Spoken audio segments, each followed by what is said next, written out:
Hello everyone, मेरा नाम विशाल सिंह है और आज की इस वीडियो में हम लोग लीव लीव प्लानिंग के ऊपर बातें करेंगे।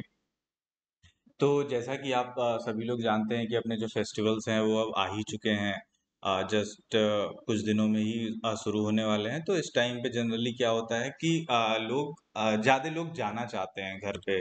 और जो कि ऑब्वियस सी बात है कि भाई अगर फेस्टिवल्स वगैरह होते हैं तो लोगों का मन तो होता ही है कि वो घर जाएं। लेकिन इसमें इशू क्या होता है कि बहुत सारे लोग जब एक साथ ही लीव पे जाते हैं तो इसका असर अपने आउटलेट के ऑपरेशंस पे पड़ता है। तो इस चीज़ का अपने को पहले से ही प्लान करके रखना होता है कि हाँ, अगर लड़के लीव पे जा रहे हैं तो उसकी वजह से एटलीस्ट अपना ऑपरेशंस तो ना खराब हो, क्योंकि एक बार ऑपरेशंस में अगर दिक्कत आ जाती है तो फिर उसको सुधारने में अपने को अगला 1-2 महीना और लग जाता है। तो इस चीज का अपने को खास ख्याल रखना पड़ता है। इसलिए अपन ये चाहते हैं कि अपने को पहले ही पता रहे कि अपने कितने लड़के लीव पे जाने वाले हैं। अगर ये एक आइडिया रहता है तो उसके अकॉर्डिंग हम अपनी हायरिंग बढ़ा सकते हैं, या फिर कहीं पे लगता है कि हाँ, इस आउटलेट पे ज़्यादा शॉर्ट होने वाला है तो वहाँ पे अपन ट्रांसफर्स वगैरह करवा सकते हैं। तो अपन पहले से प्लानिंग कर पाते हैं। तो इसके लिए क्या ज़रूरी है कि भाई अपने को पता हो कि कौन कौन से लड़के लीव पे जाने वाले हैं या जाना चाहते हैं।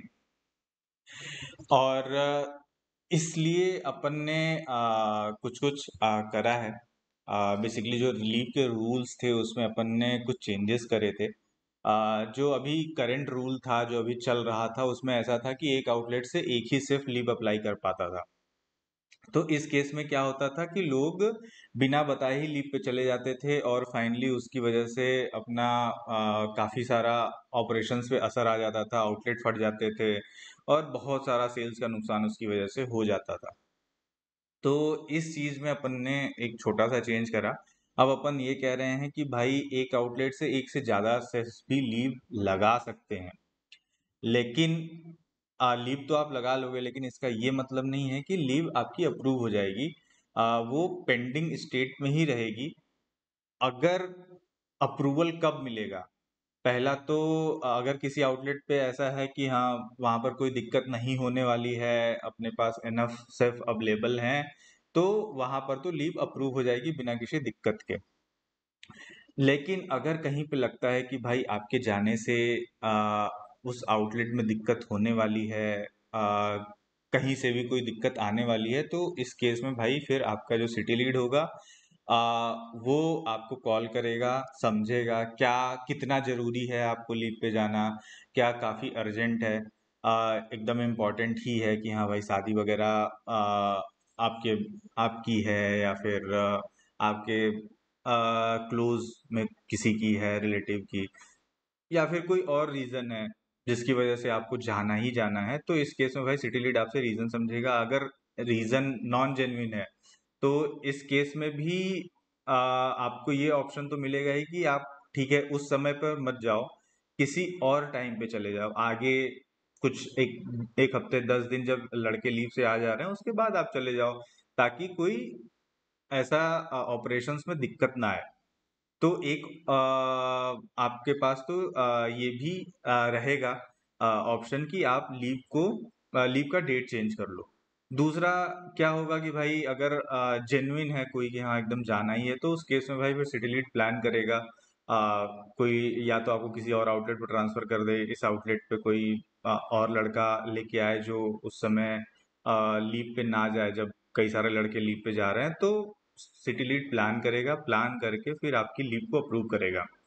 कोर मुद्दा यही है। हम ये चाहते हैं कि भाई आप लोग लीव अप्लाई करो। एटलीस्ट लीव अप्लाई करोगे तो हमें पता रहेगा कि हाँ, आपको जाना है या आपकी जाने की इच्छा है। तो उस पे अपन काम कर पाएंगे कि हाँ, आपको किस तरीके से अपन लीव दिलवा पाए। वहाँ पर ट्रांसफर करना है ट्रांसफर कर लें, या फिर आपकी लीव को आगे पोस्टपोन करना है, बहुत इंपॉर्टेंट नहीं है तो पोस्टपोन कर दें, जिससे पहले तो आपका नुकसान नहीं होगा, दूसरा फिर आउटलेट लेवल पे भी नुकसान नहीं होगा। और मैं अगर आपके नुकसान की बात करूं तो देखिए क्या होता है कि अगर आप बिना बताए लीव पे चले जाते हो और फिर उसकी वजह से क्या होता है कि भाई आपका एब्सकॉन्ड मार्क हो जाता है और फाइनली आपकी सैलरी का काफ़ी सारा नुकसान हो जाता है। तो इसको अगर एक एग्जाम्पल से समझें तो जैसे एक शेफ है कोई राम, इसकी सैलरी सपोज अभी 20,000 रुपये है करेंटली, और वो बिना बताए लीव पे चला जाता है। तो क्या होगा अगर वो लीव पे बता के जाता, लीव लगा के जाता, अप्रूव करवा के जाता, तो उसका अगले, अभी अपन 3 महीने के, अगले 3 महीने में कितना नुकसान होगा वही समझ लेते हैं। तो उसका अगले एक मंथ में एक अप्रेजल होता, तो उसका 20,000 से 21,000 सैलरी हो जाती। लेकिन वो बिना बताए अगर लीव पे चला गया है, तो वो एब्सकॉन्ड हो गया है, वो ज्वाइन करेगा तो उसकी बेस सैलरी पे ज्वाइनिंग होगी, तो यानी उसकी 16,000 पे ज्वाइनिंग होगी। तो यहाँ पर कितने का नुकसान हो गया? 5,000 का नुकसान। सेम अगले मंथ में उसकी एक और ग्रोथ होती, अगर वो लीव बता के जाता तो उसकी सैलरी 22,000 हो जाती। लेकिन बिना बताए चला गया, एब्सकॉन्ड कर गया, तो उस केस में उसकी 16 से 17,000 सैलरी। अगेन यहाँ पे भी 5,000 का नुकसान। सेम तीसरे मंथ में भी वैसा ही होता, उसकी एक और ग्रोथ होती तो उसकी 22 से 23,000 सैलरी हो जाती। और बिना बताए लीव के चला गया है तो भाई उस केस में उसकी 18,000 ही सैलरी होगी। तो मतलब 5,000 का यहाँ पे भी नुकसान। तो अगर टोटल नुकसान की बात करें अगले 3 महीने में ही, वो कितना होगा? तो पहला तो एक, अगर कोई ज्वाइन कर रहा है तो उसको एक ज्वाइनिंग सैलरी देनी, ज्वाइनिंग अमाउंट देना पड़ता है, वो 3,000 रुपये होता है, प्लस 15,000 का ये 3 महीनों का नुकसान, तो 18,000 का तो उसके अगले 3 महीने में ही नुकसान हो जाएगा। तो सोचिए, एक बस लीव ना लगाने की वजह से आपका कितना सारा नुकसान हो रहा है। तो समझदारी इसी में है, कोई भी समझदार इंसान यही करेगा कि भाई वो लीव लगा ले। लीव लगाने के बाद फिर भाई वो उसके सिटी लीड से बातें होंगी, वो सिटी लीड प्लान करेगा, प्लान करके फिर आपका लीव जैसा होगा अप्रूव करेगा या फिर पोस्टपोन करेगा, जैसा होगा वो फिर सिटी लीड आपके साथ बात करके करेगा।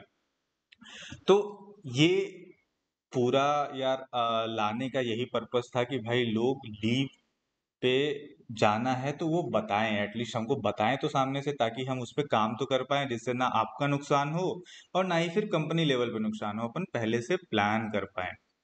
तो यार आप लोग में से जिसको भी लीव पे जाना है, प्लीज पक्के से लीव अप्लाई करिए। लीव अप्लाई करने के बाद फिर आगे का जो प्रोसेस मैंने बताया कि भाई सिटी लीड आपसे बात करेंगे, आपकी रीज़न को समझेंगे, और उसके अकॉर्डिंग फिर आगे का फिर लीव अप्रूव करना है या नहीं करना है वो डिसाइड होगा। तो प्लीज़ लीव अप्लाई करके ही जाएं, जिससे आपका नुकसान ना हो। Thank you.